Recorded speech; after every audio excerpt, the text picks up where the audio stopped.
Assalamualaikum warahmatullahi wabarakatuh. Selamat pagi semuanya. Kami dari kelompok 3 akan mempresentasikan laporan akhir manajemen proyek kami. Dengan beranggotakan, saya sendiri Edith Helena dan teman saya Muhammad Farah Surya dan Asyar Ramadan. Selanjutnya, latar belakang dan profil bisnis. Ada 4 masalah utama yang kami temukan di bengkel konvensional. Pertama, ketidakpastian antrian. Kedua, pencatatan nota fisik. Ketiga, pelacakan buta atau blind tracking. Keempat, arsip terisolasi. Dan yang ketiga, ini adalah solusi tujuan proyek. Untuk mengatasi masalah tadi, kami merancang Red Drive Auto Solution dengan 4 solusi utama. Pertama, otomatisasi alur. Kami mengganti pencatatan kertas menjadi database. Kedua, pemesanan online. Kami menyediakan platform reservasi online WhatsApp. Ketiga, transparansi harga. Sistem otomatis menghitung biaya suku cadang. Keempat, pelacakan real time. Kami menyediakan dashboard status pengerjaan. Selanjutnya, rencana jadwal proyek. Ini menunjukkan rencana jadwal proyek kami. Ada 5 milestone selama 10 minggu. Pertama, inisiasi di minggu pertama dan kedua, kami menghasilkan dokumen analisis kebutuhan sistem. Dan yang kedua, perancangan di minggu ketiga dan keempat, kami membuat desain database atau ARD. Di minggu kelima dan ke-8, itu eksekusi dan coding, kami membangun kode modul utama CRM, yaitu Sales for Automation, Marketing Automation, dan Service Automation. Di minggu ke-9, kami integrasi dan uji coba WhatsApp API Gateway dan melakukan User Acceptance Testing atau UAT. Kelima, di minggu terakhir atau ke minggu ke-10, kami mendeploy secara live. Kami serahkan manual book dan melakukan pelatihan staff. Selanjutnya di CBA atau Cost Benefit Analysis. Slide ini menunjukkan analisis biaya dan manfaat proyek selama 3 tahun. Total biaya proyek di tahun ke-0 itu 230 juta, ini biaya pengembangan awal. Biaya pemeliharaan tahunan sebesar 65 juta per tahun. Total manfaat tahunan sebesar 220 juta per tahun. Setelah dihitung, dengan diskon faktor, kita mendapatkan diskon benefit kurang cost di tahun pertama sampai ketiga itu positif semua. Kumulatif benefit kurang cost di tahun kedua sudah bernilai positif. Hasilnya ada 2 key performance indicators. Pertama, discounted life cycle ROI sebesar 42,72%. Ini menunjukkan proyek menguntungkan. Yang kedua, payback periode atau waktu balik modal kurang dari 2 tahun. Nah, sekarang masuk ke Earned Value Management. Pada slide ini menunjukkan hasil perhitungan Earned Value Management minggu ke-6. BAC atau Budget at Completion-nya itu adalah 230 juta total anggaran proyek. PV atau Planned Value-nya adalah 130 juta, nilai pekerjaan yang direncanakan selesai. EV atau Earned Value-nya adalah 140 juta, nilai pekerjaan yang benar-benar selesai.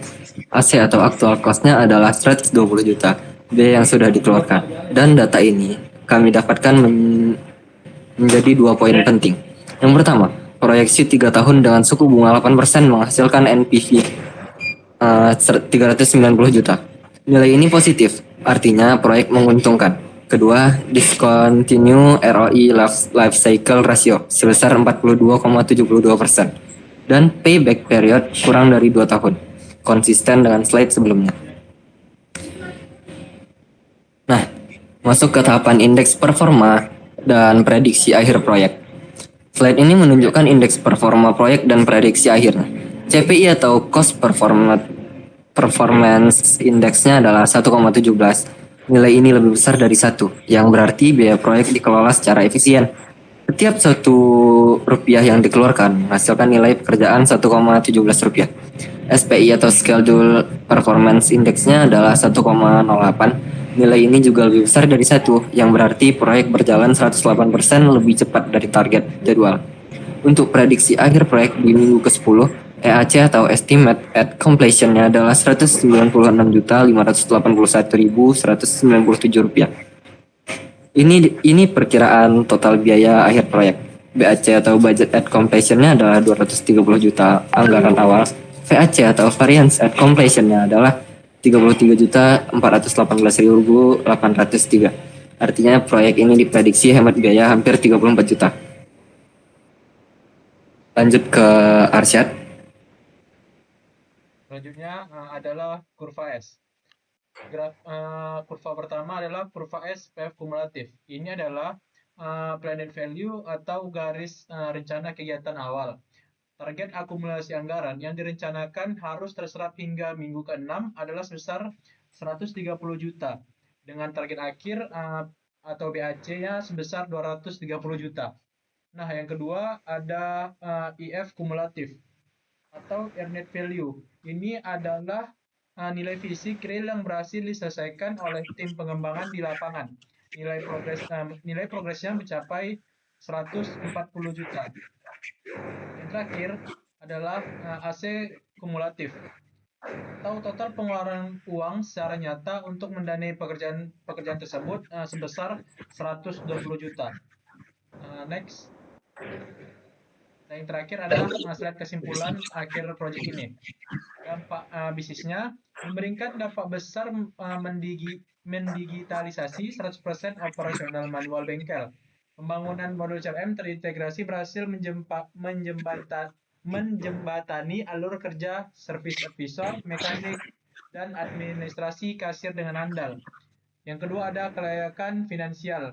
Berdasarkan studi cost benefit atau CBA dalam 3 tahun, proyek bernilai investasi awalnya yang sebesar 220 juta ini terbukti sangat layak dilaksanakan secara komersial, menghasilkan nilai positif sebesar 390 juta dengan ROI 42,720% dan payback periode 2 tahun. Dan yang terakhir, dampak manajemen. Penerapan kontrol manajemen proyek yang rapi menghasilkan kinerja pekerjaan sistem yang memuaskan di minggu ke-6. Proyek ini terbukti sukses berjalan dengan hemat biaya dan bekerja lebih cepat mendahului jadwal target. Dan next. Dan mungkin hanya itu yang dapat kami sampaikan.